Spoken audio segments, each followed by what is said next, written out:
This channel does not promote any violent, harmful, or illegal activities. All content provided by this channel is meant for an educational purpose only. এই মুহূর্তে breaking news. দীর্ঘ 17 বছর পর আজ বাংলাদেশে ফিরছেন বিএনপির ভারপ্রাপ্ত চেয়ারম্যান ও খালেদা জিয়া পুত্র তারেক রহমান। দুপুরে বিমানেই ঢাকায় পৌঁছানোর কথা রয়েছে তার। আর তারেকের প্রত্যাবর্তন ঘিরে বিএনপি শিবিরে চূড়ান্ত উন্মাদনা। কথা বলবো সমস্তটা নিয়ে। সুমন মহাপাত্র আমাদের প্রতিনিধি আমাদের সঙ্গে রয়েছে সরাসরি। সুমন, এই যে বিএনপি ভারপ্রাপ্ত চেয়ারম্যান ও খালেদা জিয়া পুত্র তারেক রহমান সে ফিরতে চলেছে, তার প্রত্যাবর্তনে এবার বাংলাদেশের রূপ কিছু পরিবর্তন হতে চলেছে, কতটা আশাবাদী, তারা কি বলছে?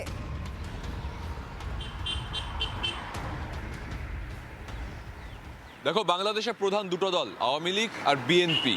এই বিএনপির ভারপ্রাপ্ত চেয়ারম্যান খালেদা জিয়ার পুত্র তারেক রহমান 17 বছর পর বাংলাদেশে ঢুকছেন এবং তিনি ইতিমধ্যেই বাংলাদেশের সুনামগঞ্জে তার ফ্লাইট প্রবেশ করে গিয়েছে। বেলা 11:55 নাগাদ তিনি ঢাকায় আসবেন এবং তারপরে জুলাই 36 এক্সপ্রেস ওয়েতে সেখানে কিন্তু একটা গণসংবর্ধনার আয়োজন করা হচ্ছে। ইতিমধ্যেই লাখ লাখ কর্মী সমর্থক তারা রাজধানীতে চলে এসেছেন। গতকাল রাত থেকে কেউ কেউ বসে আছেন তারেক রহমানকে এক ঝলক দেখবেন বলে। দেখো, তারেক রহমানের জনপ্রিয়তা অবশ্যই রয়েছে আওয়ামী লীগের পরবর্তী সময়ে ওখানকার অন্যতম দল বিএনপির ভারপ্রাপ্ত চেয়ারম্যান হিসেবে, কিন্তু সামনেই নির্বাচন ঘোষণা করার কথা রয়েছে। ইউনূস জানিয়েছেন যে নির্বাচন হবে, এই নির্বাচনে কিন্তু একটা গুরুত্বপূর্ণ ভূমিকা পালন করবে বিএনপি।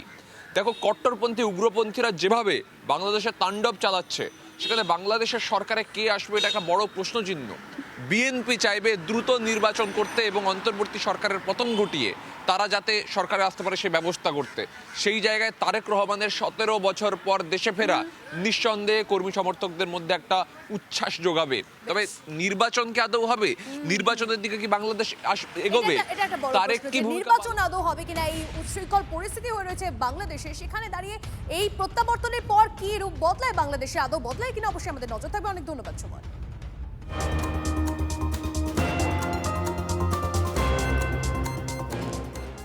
এইসবের মধ্যে ঢাকায় আবার একটা ইউটার্ন হয়েছে, সেটাও চাপে পড়ে।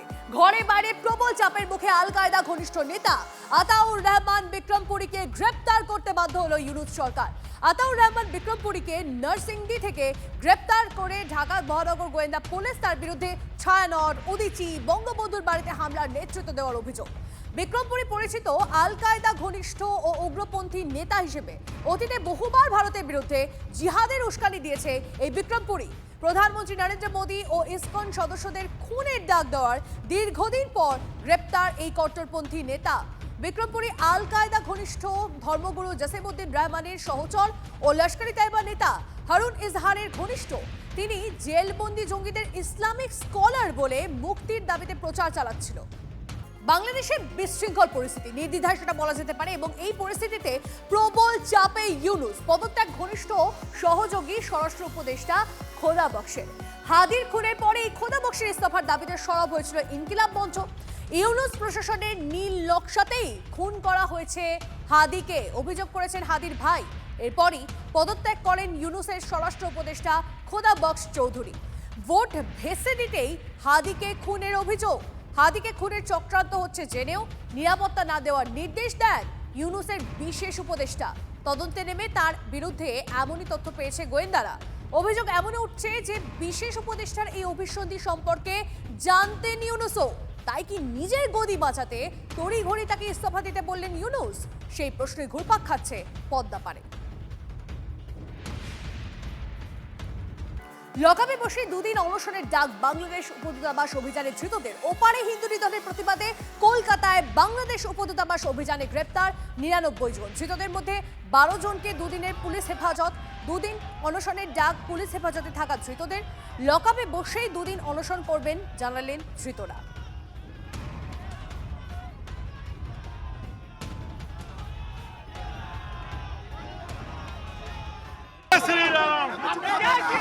দুদিন আমরা খাবো না, দুদিন খাবো না।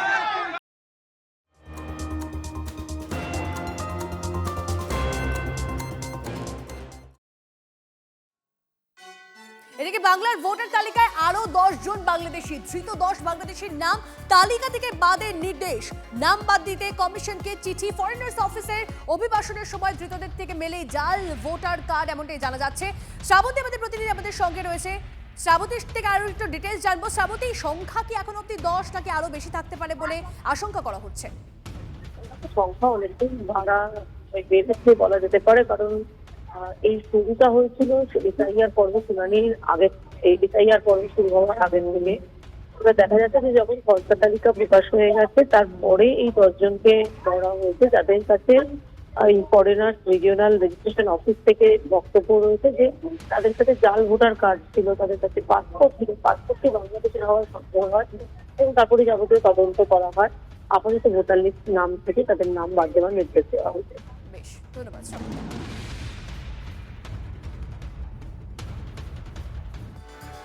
এসআইআর এর খসড়া তালিকায় 58 লক্ষ নাম বাদ যাওয়ার পরে তৃণমূল আর বিজেপির মধ্যে কোনো ফারাক নেই। এরপরে আরো বোনাস জুটবে, যা বলছি তাই হবে। 14 ফেব্রুয়ারি সন্ধে বিরোধী দলনেতার কথা স্মরণ করবেন। সাগরের সভা থেকে ভোটার তালিকা নিয়ে ভবিষ্যৎবাণী করলেন শুভেন্দু অধিকারী। সকালবেলা পান্তা খেয়েছি আমরা সবে, এখনো দুপুরবেলা লাঞ্চ হয়নি, এখনো ঘন্ট ডাল টক চালতার চাটনি এসব হয়নি। 14 ফেব্রুয়ারি সন্ধ্যাবেলা বিরোধী দলের নেতার কথা স্মরণ করবেন। যাহা বলিয়াছি ভাবিয়া বলিয়াছি, আর যাহা বলিয়াছি তাহাই হইবে। আমার অভিজ্ঞতার ভিত্তিতে আমি বলেছি।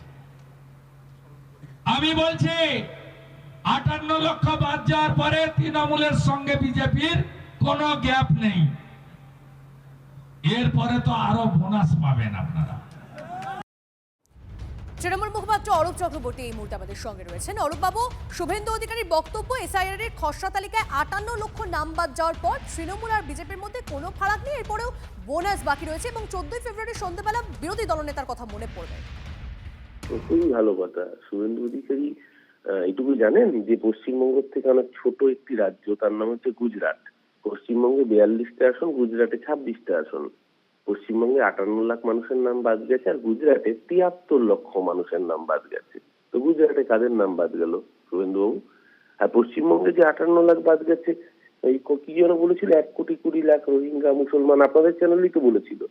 তো কজন রোহিঙ্গা লিস্টে পাওয়া গেল একটু জানাতে হবে তো শুভেন্দু বাবুকে।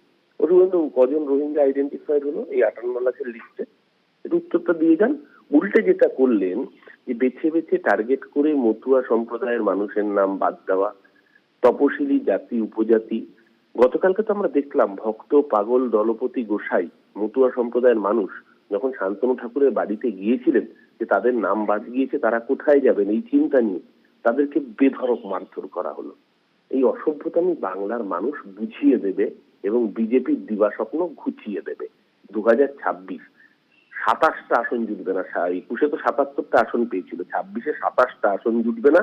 বিরোধী দল হতে গেলে 30টা লাগে, 27টা আসন জুটবে না ভারতীয় জনতা পার্টির কপালে। এমন অবস্থা করে দেবে বাংলার সাধারণ মানুষ। বেশ বেশ, অনেক ধন্যবাদ আপনার প্রতিক্রিয়ার জন্য।